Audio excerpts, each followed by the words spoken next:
and he's using an ELON EDOF intraocular lens. Are you ready, Dr. Mazhry? Yes, we are getting ready. Can you hear me?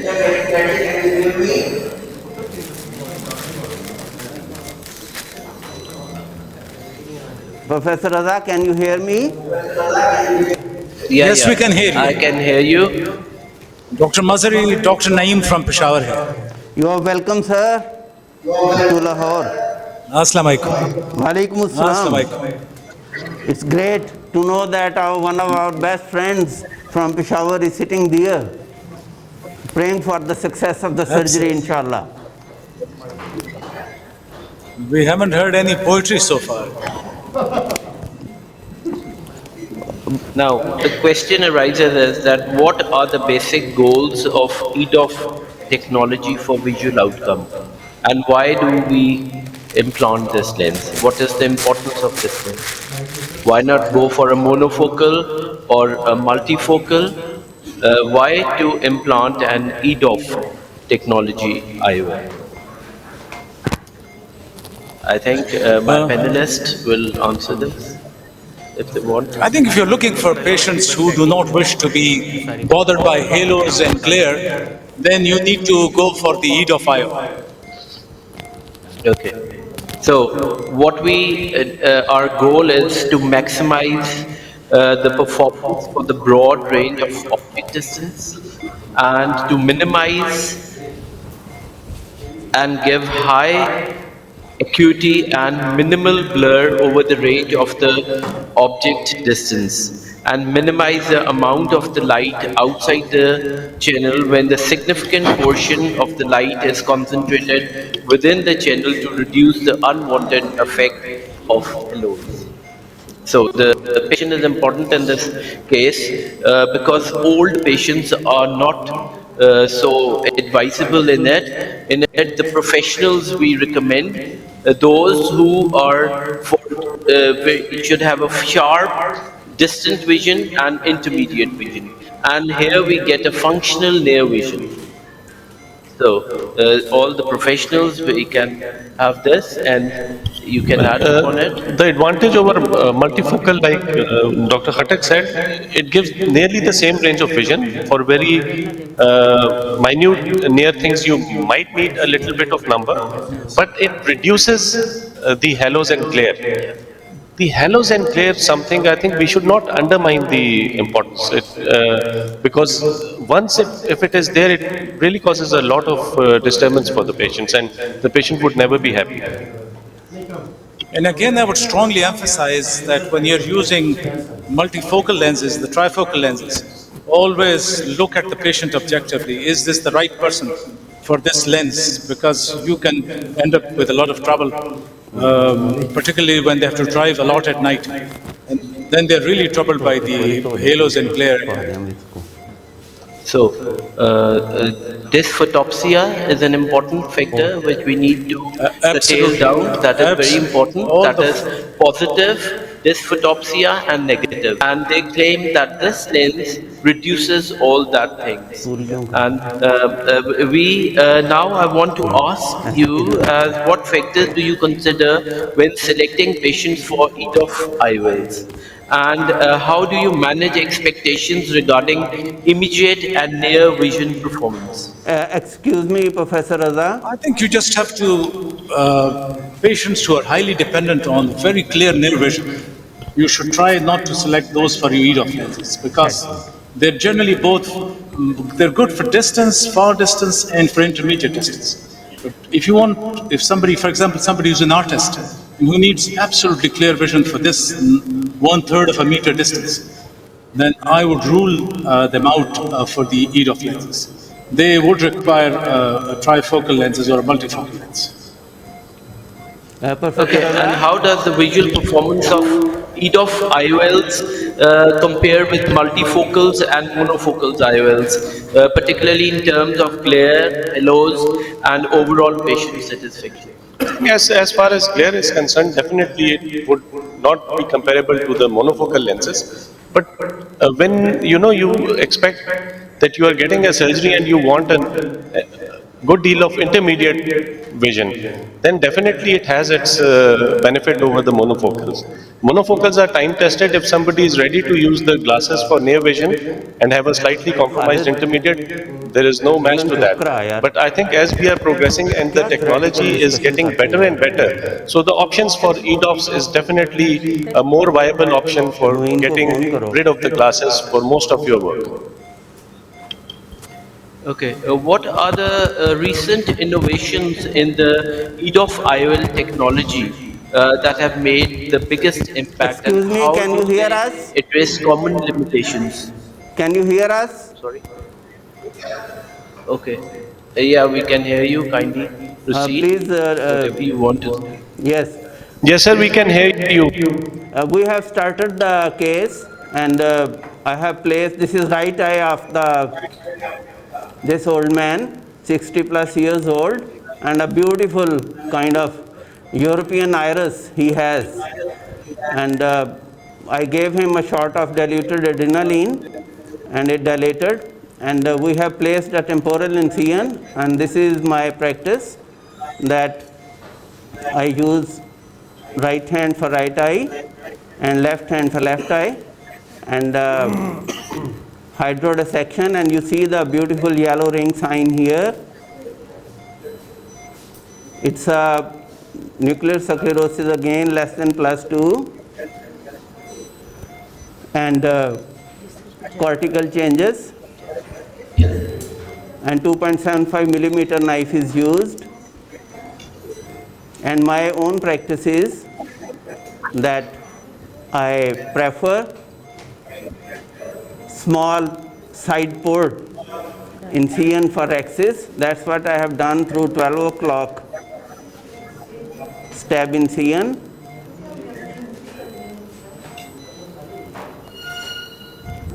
And generally I prefer to spin the nucleus a little bit before going for final emulsification. And I spin it clockwise as well as anti-clockwise. One of the surgeons, leading surgeon says, no spin, no win. So hopefully we will win inshallah. So the phaco settings are 65 power.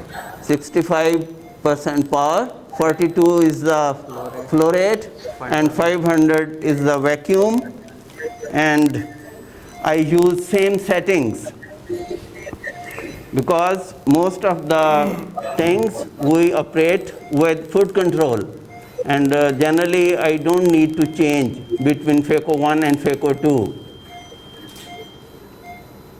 and because it's a relatively softer cataract so I have rotated the sleeve in a manner so that just about half to 1 millimeter of the tip is exposed. And again Cataract 3 is Zia by Oertli and with universal tip and speed technology which hopefully by now you understand.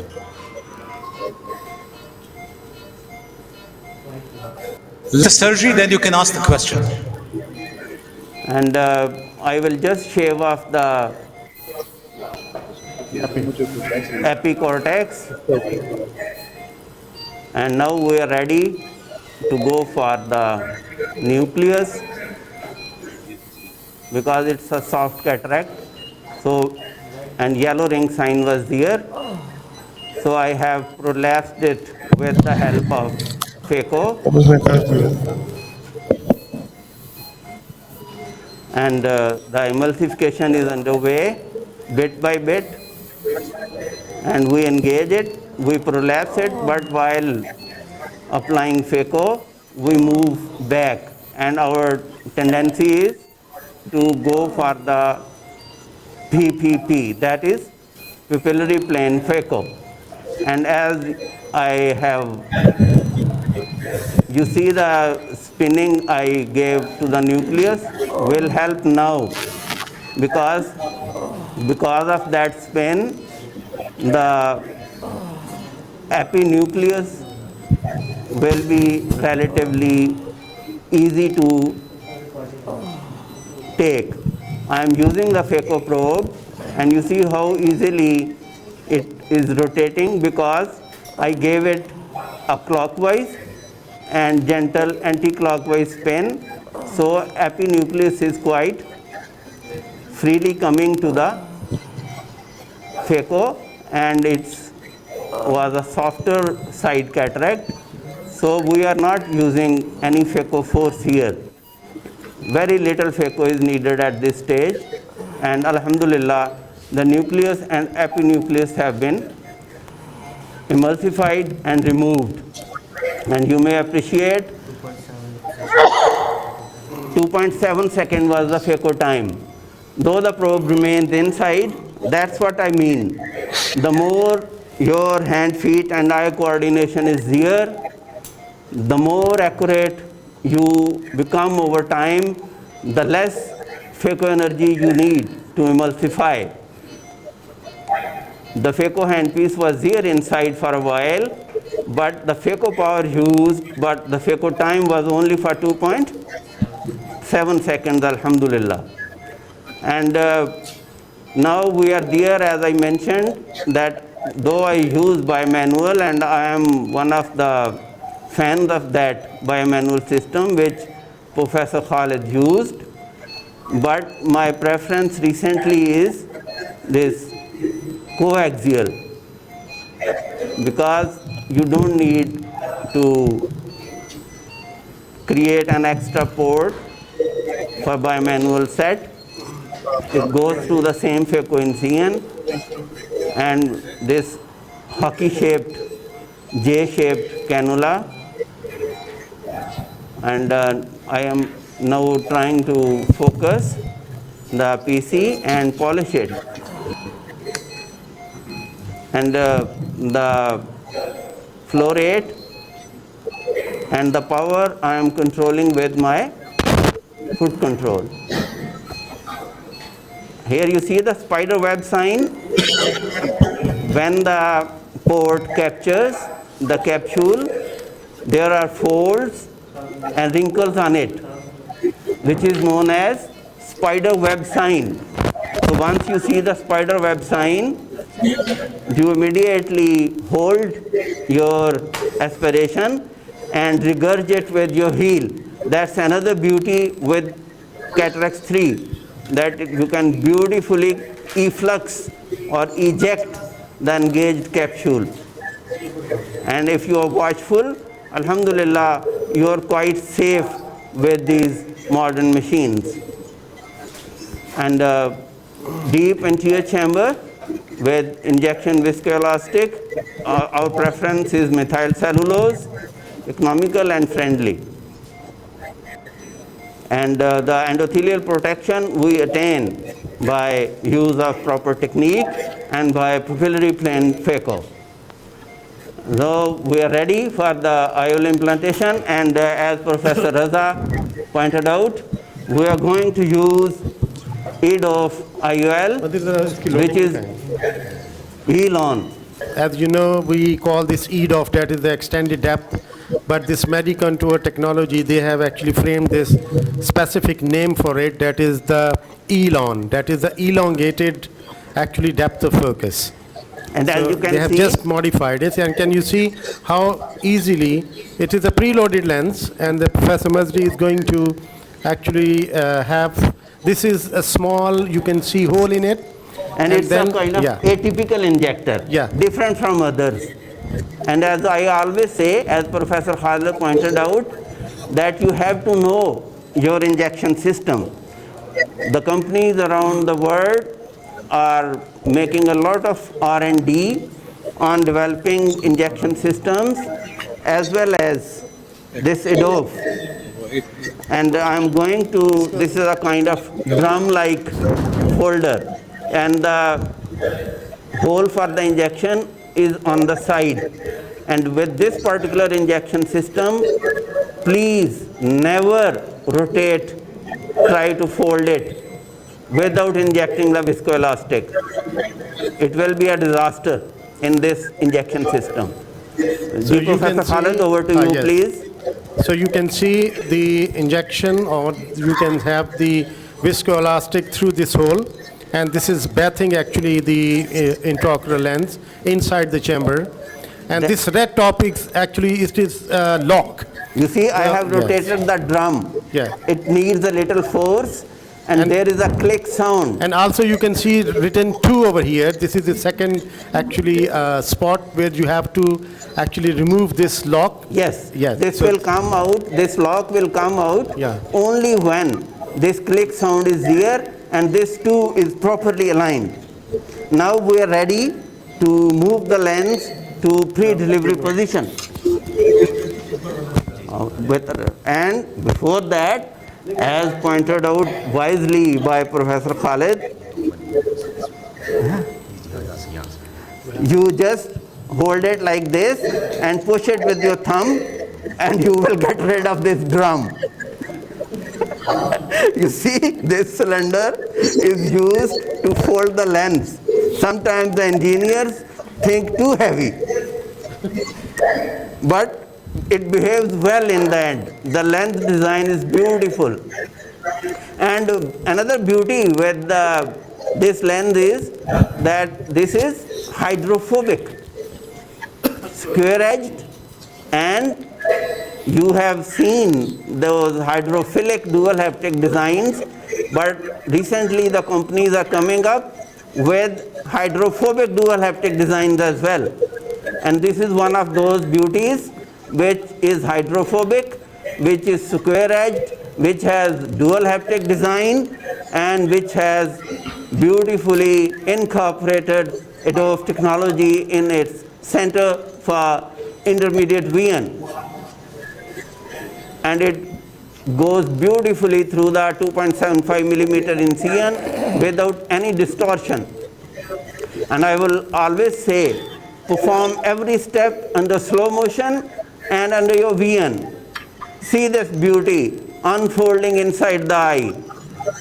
The reflections, the behavior of the lens is a treat to watch.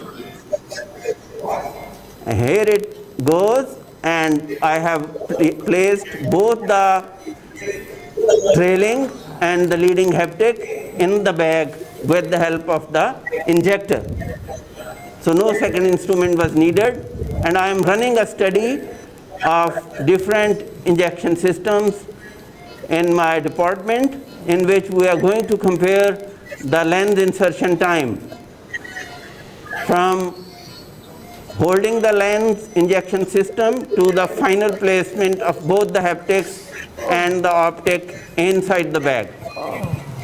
तो खालिद साहब ने जो नज़र से बचने के लिए छोटे से बबल मुसलसल रखे थे एक दो, मैंने उनसे निजात हासिल कर ली है. तो आप हमारे रेक्सेस पे गौर करें तो you will find it again heart shaped, काट कर छीला गलाफे मोतिया है, इस तरह देख तेरे मजहरी ने दिल बनाया आँख में. So that beauty created by Medicontur Gemany with the name of ELON EDOF inside the eye, and you can watch those EDOF rings right in the center. After clearing the anterior chamber, I am trying to rotate the lens a little bit, and it's centered now. This is very important. You can understand.